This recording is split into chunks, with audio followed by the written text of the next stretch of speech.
Alors, bonjour à tous. Aujourd'hui, nous allons continuer notre étude. La semaine passée, nous avons vu, grâce à Justin, dans Matthieu chapitre 20, que Jésus commence à annoncer qui il est d'une manière publique.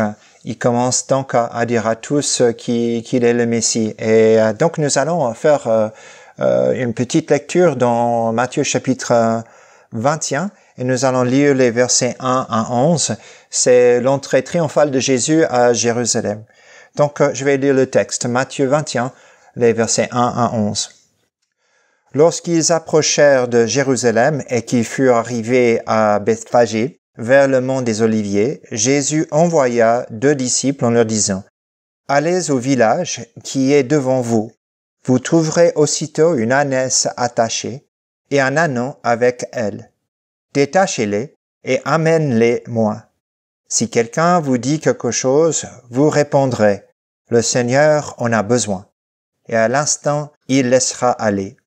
Or ceci arriva afin que s'accomplisse la parole du prophète. Dites à la fille de Sion, « Voici que ton roi vient à toi. Plein de douceur et monté sur une ânesse, sur un ânon, le petit d'une bête de somme. » Les disciples allèrent et firent ce que Jésus leur avait ordonné. Ils amenèrent l'ânesse et l'ânon, mirent sur eux leurs vêtements et le firent asseoir dessus. La plupart des gens de la foule étendirent leurs vêtements sur le chemin, d'autres coupèrent des branches aux arbres et les étendirent sur le chemin. Les foules procédaient et suivaient Jésus en criant « Hosanna ! Au fils de David, béni soit celui qui vient au nom du Seigneur. Hosanna dans les lieux très hauts. » Lorsqu'il entra dans Jérusalem, toute la ville fut en émoi, et l'on disait, « Qui est celui-ci » Les foules répondaient, « C'est Jésus, le prophète de Nazareth en Galilée. » Bon, comme nous avons vu qu'il y a 3 événements que Matthieu utilise pour commencer cette annonce publique de Jésus comme le Messie. La première fois, c'est à Jéricho avec les 2 aveugles qui crient « Jésus, fils de David, aie pitié de nous ». Et « fils de David », c'est un titre messianique. Jésus, au lieu de faire taire ces 2 personnes, ces 2 aveugles, comme veulent faire les disciples, plutôt les accueille et il va leur donner la vue. Et nous nous souvenons, c'est un miracle par excellence. C'est la guérison des aveugles, de ces aveugles, que pour les Juifs était signe que les temps messianiques sont arrivés. Ressusciter les morts, les prophètes avaient fait cela. Multiplier des pains, c'est la même chose. Guérir des lépreux, les prophètes ont fait la même chose. Mais donner la vision aux aveugles, c'était un signe unique que le temps messianique est venu. Et Jésus fait cela publiquement. et celle-ci est annoncée. Ici, nous avons donc l'entrée triomphale où le peuple acclame Jésus comme le fils de David et chante Hosanna. Béni soit celui qui vient au nom du Seigneur. Et par la suite, Jésus va monter au temple pour purifier le temple, qui est aussi un signe qu'il est le Messie. Ceci nous étonne si nous lisons Matthieu d'un bout à l'autre, parce que avant Jésus était toujours en train de dire aux gens de ne pas parler de lui comme le Messie, spécialement autour de Jérusalem. Qu'il est le roi qu'il arrive, mais c'était quelque chose à garder en secret. Nous nous souvenons dans chapitre 8, quand il guérit le lépreux, il dit « Chut, n'en parle pas ». Nous nous souvenons des 2 aveugles dans chapitre 9, le verset 20, il dit « Chut, arrêtez de parler de cela, vous devez rester dans le silence ». Les paraboles sont racontées d'une manière que ceux qui entendent n'entendent pas, que ceux qui voient ne voient pas, et c'est seulement le cercle intime, ou ceux qui viennent à Jésus après pour demander la signification de ces paraboles, qui vont le recevoir. Donc ça reste quand même parmi les disciples, et même eux n'ont pas compris le sens des paraboles. Au chapitre 16, après la déclaration de Pierre que Jésus était le Messie, le Fils de Dieu, qui est venu sur la terre pour accomplir les promesses de Dieu, Jésus dit « Chut, ne dites rien à personne ». Et Jésus, après sa transfiguration, Matthieu chapitre 17, c'est la même chose avec Jean, avec Jacques, avec Pierre. Il dit « Chut, ne dites rien, il faut attendre ma résurrection ». Donc, toutes ces différentes fois que nous voyons que Jésus dit « ne parlez à personne ». Et même parfois, c'est assez dur ce qu'il dit. Il recommanda sévèrement aux disciples de ne dire à personne que Jésus était le Christ. C'est ça qu'il dit. Et puis, soudainement, il ouvre la porte à tout. Et la raison, c'est qu'il s'approche de Jérusalem. Il s'approche d'accomplir le dessein de Dieu, de mourir sur la croix. Et donc, les gens doivent comprendre maintenant qu'il est le Messie. L'entrée triomphale. Donc, dimanche des Rameaux, nous disons souvent. Ce que nous avons ici, ce sont 3 choses assez rapidement que je veux partager avec vous.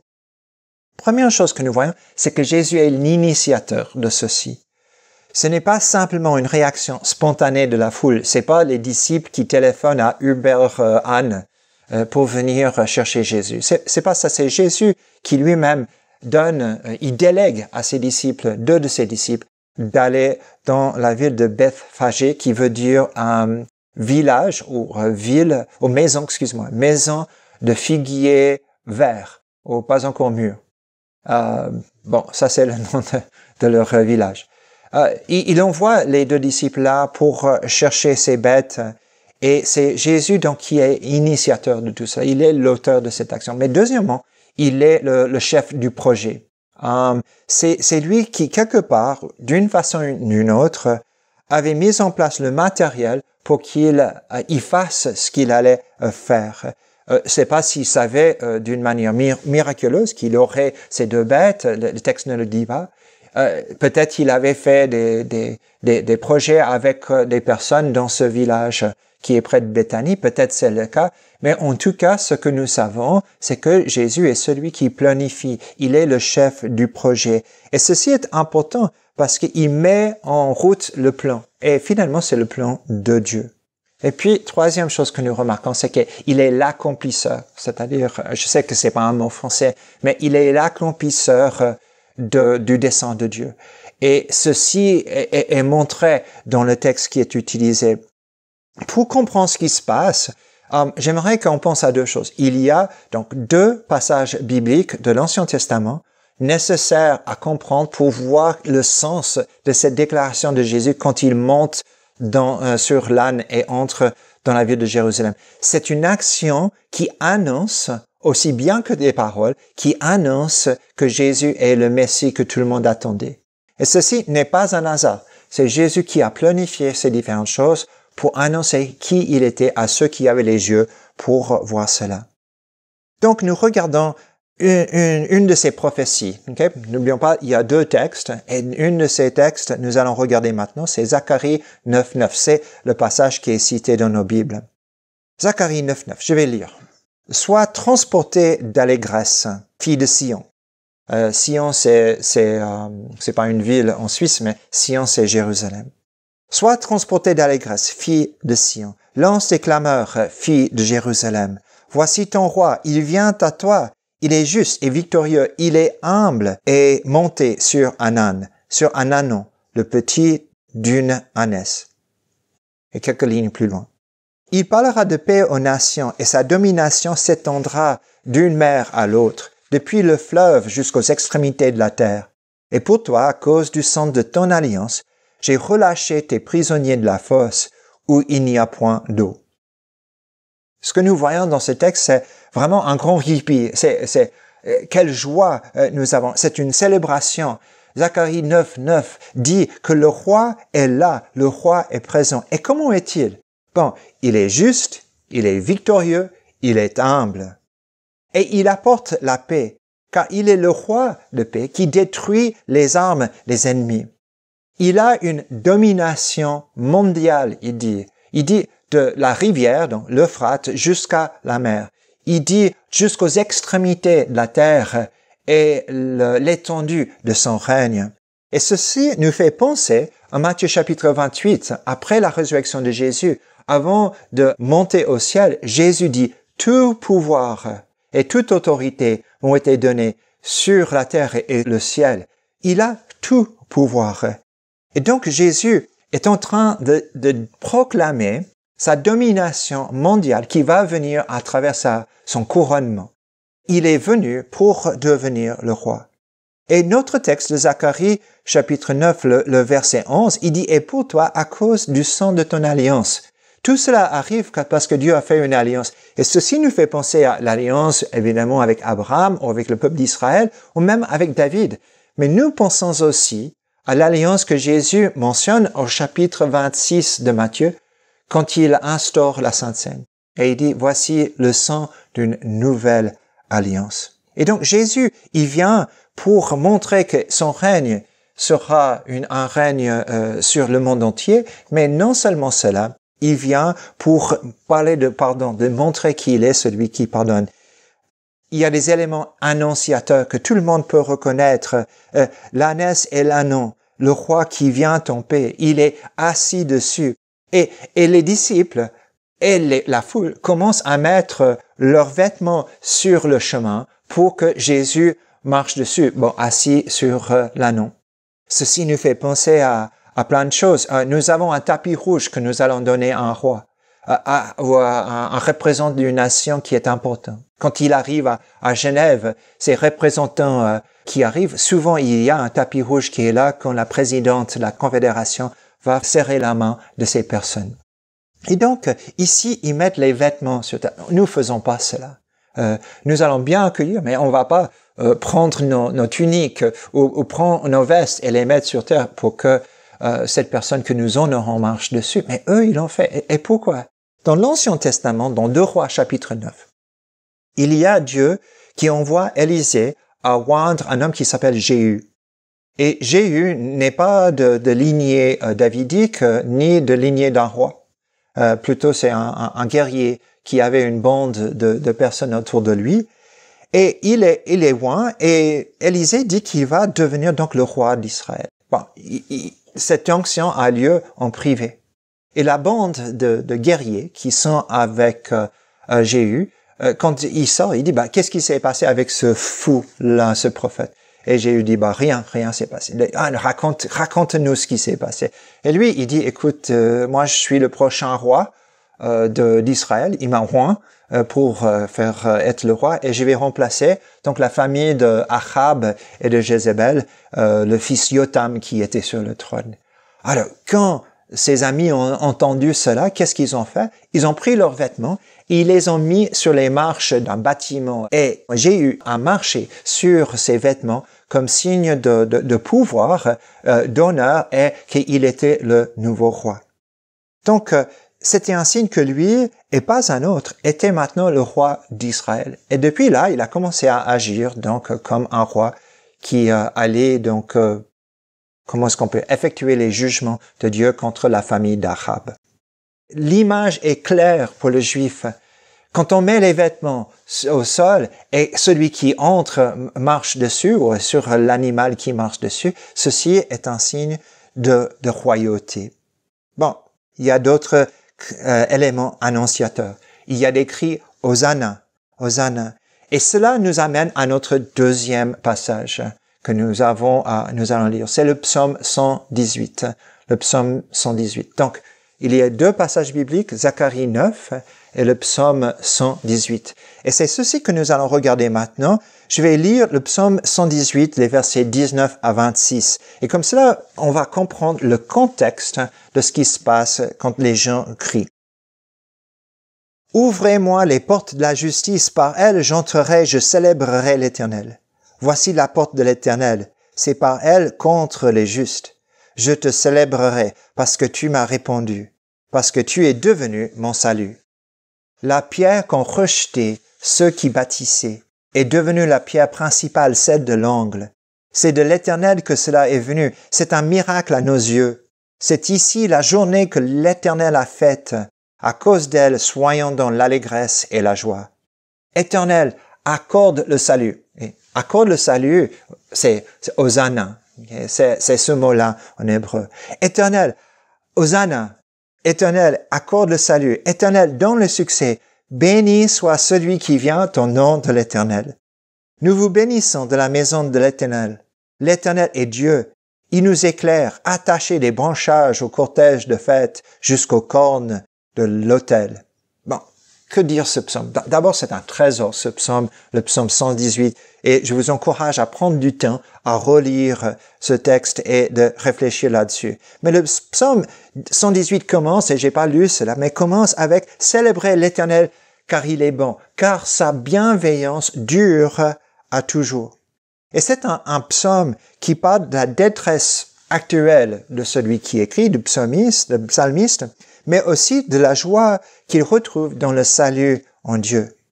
Un expert a dit, quand j'ai étudié ce thème, un expert a dit que c'était un chant de tous les pèlerins qui montaient à Jérusalem, le psaume 118. Mais en lisant cela, nous voyons que ce psaume parle particulièrement de Jésus. L'Éternel accorde le salut, au verset 25, c'est « Hosanna, béni soit celui qui vient au nom de l'Éternel ». C'est ce que nous voyons que la foule a chanté et après que les enfants vont chanter dans le temple. Juste une chose, Jésus va reprendre cela, « Béni soit celui qui vient au nom de l'Éternel » pour parler d'un moment de jugement. C'est dans Matthieu chapitre 23, c'est quand Jésus va faire sa lamentation sur Jérusalem. C'est chapitre 23, le verset 37. Et il dit, « Vous ne verrez plus ma face jusqu'au jour où vous dites béni soit celui qui vient au nom de l'Éternel. » Il semble que ici nous avons des gens qui louent volontairement Jésus, mais à un autre moment, il y aura un moment de jugement où tous doivent reconnaître qu'il est celui qui vient au nom de l'Éternel. Donc, on a la joie de ces pèlerins. Une semaine avant Pâques, toutes ces choses que Jésus annonce sont planifiées par lui. Il est l'initiateur de toutes ces choses. C'est lui le chef de projet. C'est lui qui accomplit les Écritures. Et pourtant, vous avez vu dans notre texte, il y a quelque chose que Pierre et que Jésus vont utiliser pour parler de Jésus. La pierre qu'ont rejeté ceux qui bâtissaient est devenue la pierre principale, celle de l'angle. C'est de l'Éternel que cela est venu. C'est un miracle à nos yeux. Jésus va reprendre cela à la fin du chapitre, au verset 21, chapitre 21, le verset 42, pour parler de la parabole des vignerons, pour dire que c'est lui, celui qui est rejeté, mais qui devient la pierre principale et qui vient en jugement. Bon, nous sommes aussi dans l'émerveillement. Jésus est proclamé le roi du monde, celui qui a toute l'autorité. Et il fait cela publiquement. C'est la deuxième fois qu'il le fait. Première fois avec les deux aveugles à Jéricho, maintenant à Jérusalem. Et ça sera la même chose par la suite avec la purification du temple. Mais remarquons bien qu'il y a ceux qui crient « Béni soit celui qui vient au nom de l'Éternel » et d'autres qui savent pas qui est Jésus et qui ne vont pas savoir qui est Jésus et qui vont pas croire en lui. Il y a ceux qui voient que il a fait toutes ces choses en Galilée. Il y a ceux qui voient qu'il est le prophète qui doit venir. Il y a ceux qui voient qu'il est le fils de David, le roi d'Israël. Mais il y en a d'autres qui n'ont aucune idée. Et Jésus proclame qu'il est roi, qu'il est le Messie, de manière claire. Jésus n'arrête pas la foule. Il encourage son action. Mais il y a ceux qui vont le mettre à mort, qui ne comprennent pas qui il est, qui vont pas l'accepter. Et alors, qu'est-ce que cette histoire peut nous dire? Bon, dans un moment où nous nous posons la question, qu'est-ce qui se passe dans notre monde? Où est sa direction? Est-ce que nous pouvons avoir confiance dans nos leaders politiques? Est-ce que nous pouvons avoir confiance dans nos scientifiques? Il y a ce message qui vient que Jésus est le roi de l'univers. Il n'est pas un roi telé. Il n'est pas un roi qui est seulement un roi spirituel. Il n'est pas seulement le roi qui règne dans notre cœur. Nous apprenons qu'il a un règne qui est étendu, qui va d'une mer à l'autre, depuis la fleuve jusqu'aux extrémités de la terre.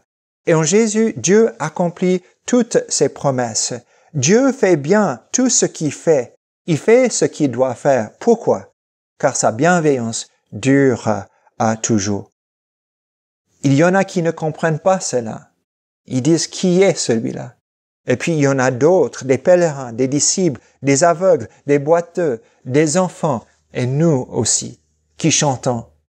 Bénissons celui qui vient au nom de l'Éternel. Il est le roi de l'univers, il est le fils de David, il est le fils de Dieu qui s'humilie, qui vient pour régner en donnant sa vie sur une croix, pour être ressuscité, pour monter au ciel.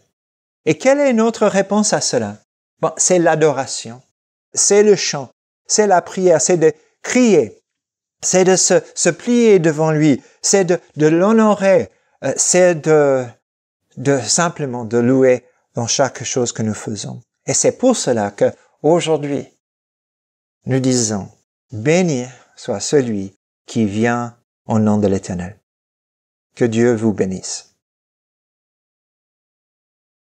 Hosanna, Hosanna, Hosanna au plus haut des cieux.